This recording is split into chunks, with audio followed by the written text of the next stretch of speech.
Welcome back to AI and Finance. I'm Matt, and today we're doing something different. Instead of our usual three headline format, I'm dedicating this entire episode to the year ahead, 2026, and the six forces that I believe will fundamentally reshape how we work with AI.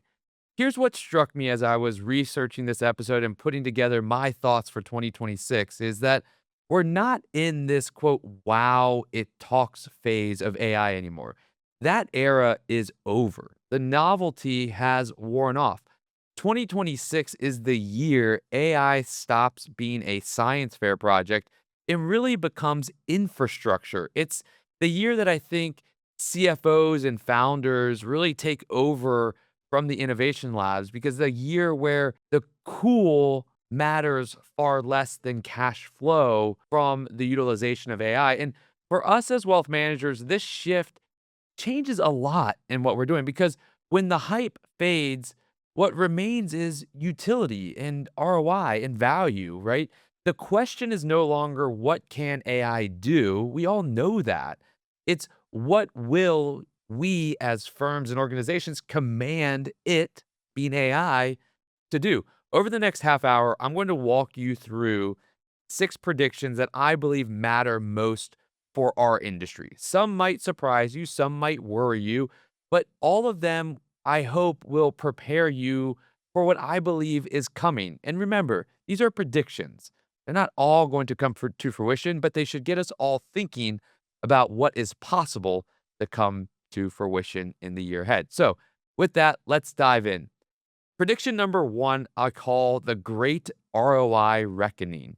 Here's a number that should grab your attention. Up to 95% of enterprise AI pilots fail to deliver measurable financial returns. Let me say that again 95% of pilots fail to deliver measurable financial returns. And for the past 2 years, companies have been launching AI experiments like confetti.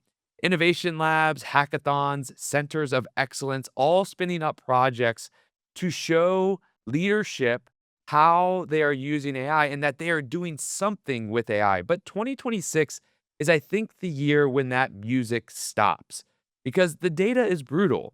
Research shows that about half of all active AI pilots will be halted in the coming year. Why? It's because leadership teams and founders are done funding science projects, just seeing what AI can do. Capital is becoming more expensive.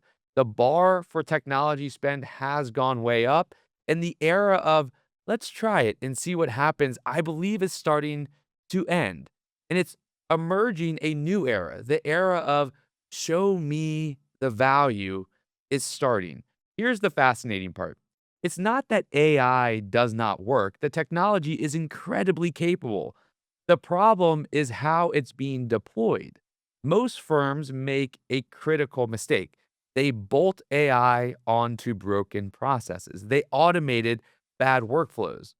And as the saying goes, automating a bad process just gives you bad results faster. The firms that are succeeding, and they exist, maybe 5% of the pack, but they are a little bit different. They didn't just ask, how can AI help us write emails? They instead asked, does email need to exist at all? Or does this specific email need to exist at all? They redesigned the work itself. And so for wealth managers and for our industry, I think that this is a reckoning that's actually good news because it forces us all to get serious about ROI. It's a matter of turning these pilots into applicable use cases. And in our industry, ROI isn't about just revenue. It's about, I see it as three specific buckets that matter deeply. First, regulatory friction reduction. Think about how much time we are or our compliance teams are spending reviewing marketing materials, client emails, social media posts. Every minute spent there is expensive, highly skilled labor. And an AI system that can pre-clear communications for compliance. That's not a luxury, that's an insurance policy. And the cost of a regulatory fine dwarfs the cost of the software. Second, I think about accelerated client onboarding. This is revenue acceleration, pure and simple. If AI can cut our onboarding time from 10 days to 2 days by maybe automating some of the KYC compliance checks and document processing and data extraction, you're not just saving time, we're getting assets built faster, and that has a direct impact on every client relationship and a direct impact on the value of every client relationship. And then finally, quality control and defect reduction, right? You think about a missed RMD, a trade error, a beneficiary form mistake. These aren't and just embarrassing. They can be very expensive, both to our brand and to our wallet. Prevention is ROI. AI is a second set of eyes on every transaction. And it's not about innovation in my mind on that lens. It's about error elimination. So here's what you need to do, right? Audit your pilots. If you've got AI experiments running, look at each one and ask, can this demonstrate clear value, cost savings, risk reduction, revenue acceleration within 6 months? And if not, kill it. Zombie projects drain resources and morale. Don't just keep it open because it allows you to say you're doing AI. I would say focus on boring AI. I know this sounds counterintuitive, but the flashy stuff, creative writing, image generation, often has the lowest ROI in our industry. The boring stuff, data extraction from PDFs, trade reconciliation, automated performance reporting, that's where we gain the most value. And so embrace the unglamorous utility of the technology. And then finally, measure the invisible. Start tracking metrics you've probably ignored. Time to compliance approval, NIGO rates on new accounts, hours spent on meeting prep. These are the metrics where AI proves its worth within our industry. You can't justify spending without baselines, and this gives you those baselines. I think that the firms that survive the ROI reckoning won't be the ones with the most pilots, they'll be the ones with the clearest outcomes. So, prediction two, agents become your digital workforce. Let's talk about the biggest technical shift happening in AI right now. It's the move from co-pilots to agents, and it's critical that we all understand this distinction. So, here's the difference. A co-pilot waits for instructions. You ask it to summarize a document, it summarizes. You ask it to write code, it writes. It's reactive, it's a tool. An agent is proactive. You give it a goal. Ensure all client accounts have a 2% cash buffer for upcoming fees. And then the agent figures out the steps. It checks balances, identifies accounts below threshold, selects all candidates and securities to sell based on tax loss. It drafts trade orders or trade ideas and presents them to you for your approval. That's the human in the loop. It doesn't wait for us to prompt every single action. These agents plan and they act. Gartner predicts that by the end of 2026, that's this year, 40% of enterprise applications will include these task specific agents. And the really interesting data, companies deploying agentic AI, that is agents, which are AI, are reporting ROI projections exceeding 170%. That's not incremental improvement, that's transformation. And think about what this means practically. These are not chatbots, these are digital employees. They can navigate multiple software systems, call APIs, which is the connections between multiple softwares. It can execute code, write code, and make decisions within defined guardrails. They work while you sleep. They are truly 24/7. And so for wealth managers, this is where I think things get a little wild in a good way because agents don't just assist us with our work, they do the work. I mean, imagine three specialized agents on your team. Let's talk about them. The onboarding agent monitors your new client folder. When documents arrive, it extracts the data from driver's license and trust documents, validates information against KYC databases, populates the CRM, and drafts a welcome email that's all ready for you to review in your drafts folder. Or think about the rebalancing agent, which monitors portfolio drift daily. When a client breaches their allocation targets, it drafts proposed trades, calculates tax implications, checks for client restrictions like no tobacco stocks, and queues everything for your authorization. The meeting prep agent could scan your calendar and pull recent client emails and performance reports, research relevant market news related to securities that they hold, and compile a pre meeting brief an hour before every call. This isn't science fiction. This isn't crazy. This is being built right now, and it will continue to emerge and accelerate in the year to come. But here's the shift I think that matters. We are no longer a user of software. We are becoming a manager of intelligence. The skill that will matter in 2026 is not prompt engineering, it's agent management. The skill to learn is to decompose business problems into workflows that can be delegated to digital workforces and workers. It's a change of thought, a change of mentality, and it's here to come. So here's how we can prepare. First, let's map out our workflows. We cannot delegate to an agent what we cannot define. So we must write down every step of our rebalancing process, our client onboarding, our meeting prep. That documentation becomes the specifications for your future agents. And you have to be as specific as possible. Secondly, let's start with read only agents. Begin with agents that can only read data and report on it, like summarize all client emails from last week that mentioned retirement before you give agents write or execute access to live systems. Verify their reasoning over hundreds of trials first. So start with something that they can't write into, that they can only read, get comfortable with that, and then move on to the next step. Finally, embrace the manager mindset. Our value is shifting from doing the analysis to judging the analysis. We are becoming the editor in chief, not the writer, the portfolio manager, not the trader. Our judgment becomes our premium product. Prediction three, shadow AI becomes the top security threat. While firms are obsessing over formal AI governance and expensive enterprise contracts, the real threat is growing, I think, in the shadows. And it's called shadow AI. And it's about to become, I think, the number one security concern for all firms, CISOs and compliance teams and leadership. The data is startling. Reports show that 77% of employees are sharing sensitive company data through AI tools, often bypassing enterprise controls entirely. Another study found that 97% of organizations now have AI generated code in their systems, but 81% lack any visibility into where it came from or what it's doing. And here's the thing, this is not malicious. This is people trying to do their jobs better.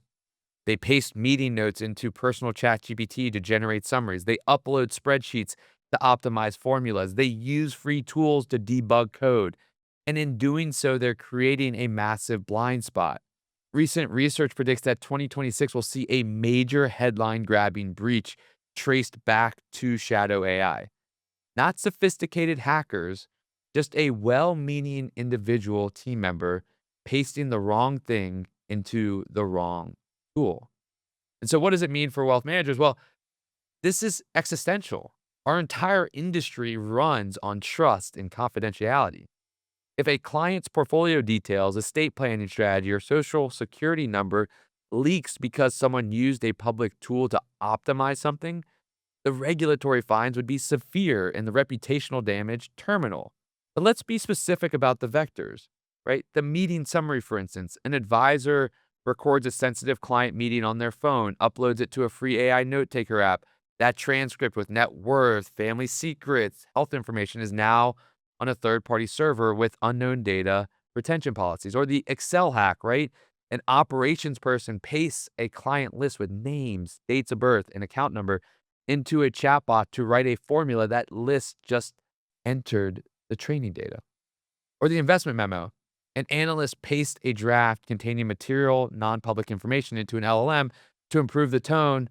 That's a compliance nightmare. So here's the hard truth, blocking doesn't work.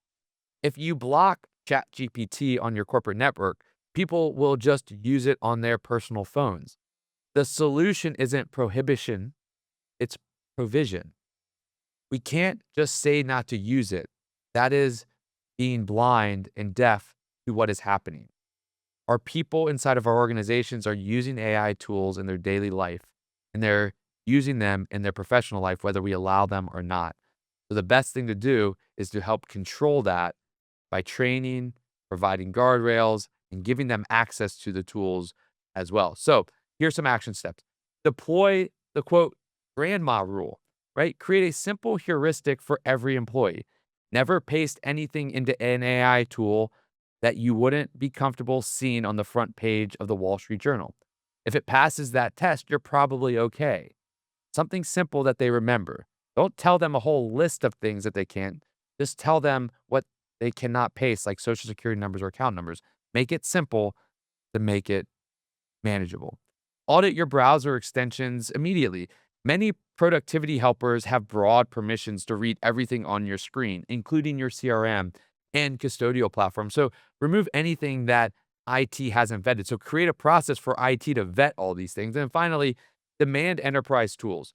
If you're an advisor, pressure management to provide secure, paid versions of AI tools. Explain that not providing them creates a security vacuum that shadow AI will fill. Frame it as risk management, not a tech perk. The firms that handle shadow AI well won't be the ones who lock everything down. They will be the ones who provide better alternatives. So, prediction four, vertical AI kills the generic wrapper. The AI software market is bifurcating rapidly. On one side, you have AI wrappers. These are thin interfaces built on top of generic models like ChatGPT that offer minimal differentiation. And these are like tools like Perplexity and such. On the other side, you have vertical AI, deep, specialized solutions built for specific industries, or the big players providing the same capability and washing out the need for wrappers. In 2026, I think that the wrappers start to die. Why? Because they have no competitive moat. If your product is just a prompt template over OpenAI's or ChatGPT's API, and then OpenAI updates things to include that feature natively within ChatGPT, you're obsolete overnight. Vertical AI dominates because it solves the blank slate problem. A generic chatbot gives you a blinking cursor and asks, "How can I help you?" That's cognitive overhead. But a vertical AI solution for finance, similar to what Anthropic's Claude has built for financial professionals, knows what you need before you ask. It comes preloaded with FINRA rules, tax codes, portfolio theory, estate planning structures, which then eliminates the need for an overlay that does it and now goes vertically within Claude. So for wealth managers, this is about compliance and defensibility. The SEC has already started fining firms for what's called AI washing, making false claims about AI capabilities or using AI in ways that violate fiduciary duties. A generic model might recommend an investment based on a hallucinated statistic or information from Reddit. It doesn't understand suitability or regulation BI. It might draft marketing that promises guaranteed returns, an instant violation. Vertical AI built for wealth management has compliance hard coded. It won't suggest high risk assets to conservative clients because its logic gates prevent it. It uses retrieval augmented generation to ground answers in verified documents, prospectuses, research reports, firm policy manuals, not the open internet. So, what does this mean? How can we take action? Well, ask two hard vendor questions when you're vetting AI tools. Is this just a prompt skin over ChatGPT or Claude? Or do you have proprietary models and data? And then, secondly, ask, show me your audit trail. How do I verify why this tool made a recommendation? Secondly, require the audit trail. In 2026, the AI said so is not a defense in arbitration. You need tools that cite specific reasoning. I recommended this because of X, Y, and Z. And then finally, pay for specialization. Tools that speak our language, basis points, alpha, beta, sharp, out of the box save you enormous time. The premium for domain expertise is worth it. So prediction 5 and 6 are a little bit shorter, but prediction 5, edge AI enables privacy by physics. For the past few years, AI meant, quote, the cloud. You sent data to massive data centers to process. In 2026, I believe that that dependency breaks. Two technical trends, I'll bring it just a little technical here, are converging. You have small language models that are just as effective for specific tasks but fit on local devices. So take ChatGPT, but it's dumbed down to where it is a smaller version, but still as effective.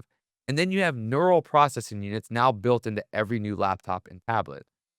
Together, those two enable edge AI, sophisticated AI running on your device without internet connection required. The cost of AI inference has dropped over 280 fold in the past 2 years. And by 2026, high quality AI is becoming cheaper to meter. And when processing happens locally, data never leaves the device, which creates privacy by physics. Technology advancements are allowing for what was so big and needed so much to be able to provide us any value now is being able to be packaged smaller and smaller. The best analogy I can give is think about computer chips. Over the decades, they've continued to get smaller and smaller and smaller. The same thing is starting to happen at a faster clip with large language models getting smaller and the power needed to process them getting smaller, which now enables them to live on a device in our hands. So, what does this mean for wealth managers? Well, for wealth managers now, handling the most sensitive data clients possess, not just money, but family dynamics, health issues, legacy plans, this is the unlock we've been waiting for. You can now run portfolio analysis locally on your iPad. Client social security numbers, holdings, trust details, processed by the chip on your device. No data sent to the cloud like OpenAI or Microsoft. This allows you to use AI on your most sensitive data without violating privacy policies or client trust. It also enables always on intelligence. Our devices now can constantly analyze every email locally, flag sentiment changes in client communications, update CRM records, all in the background without massive cloud API builds. So, what does that mean? How can we take action on it? Well, first, prioritize NPUs. Use it at your next cocktail party and prioritize it in your next hardware purchase. When buying laptops or tablets in 2026, don't just look for at RAM or CPU. The neural processing unit is your future productivity engine, and you want to make sure it's in your technology that you have. Ask vendors about local options. Does this run in the cloud or on device? Prefer on device solutions for anything handling personally identifiable information. And it's third, treat client data as an asset that shouldn't leave your perimeter. Use Edge AI as it evolves to extract insights without exporting the asset itself. And finally, prediction 6, system 2 reasoning becomes premium. From 2022 to 2025, AI impressed us with fast, fluent responses. But those models were improvisational. They were auto completing thoughts without checking them. They could hallucinate facts, make math errors, produce logical inconsistencies. In 2026, the premium market shifts to what Daniel Kahneman has called system 2 thinking: slow, deliberate, analytical reasoning. Models like OpenAI's O1 class or Gemini's recent release of Gemini version 3 are built to think before responding. They generate internal chains of thought, verify their work, backtrack if they make errors. This is computationally expensive, and you're paying for thinking time. But for high stakes decisions, it's worth every penny. Wealth management is inherently a system 2 industry. We don't want creative tax returns. We want correct ones. We don't want hallucinated estate plans. We want verified ones. For complex tax calculations, cost basis for spinoffs, optimal Roth conversions, charitable remainder trust modeling, system 2 models work it out step by step, checking tax code at each junction. Using cheap, fast models for these tasks will become a liability. So here are some action steps for us. Learn to triage tasks. Writing a client birthday email, system one, cheap and fast. Analyzing a defined benefit plan document, system two, expensive and slow. Budget for thinking. Accept that high quality AI analysis costs money and pay the premium for tasks where accuracy is paramount and liability is high.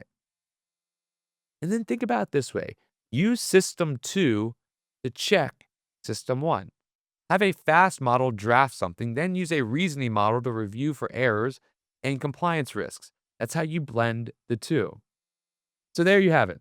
6 predictions that I believe will define wealth management in 2026 all around AI.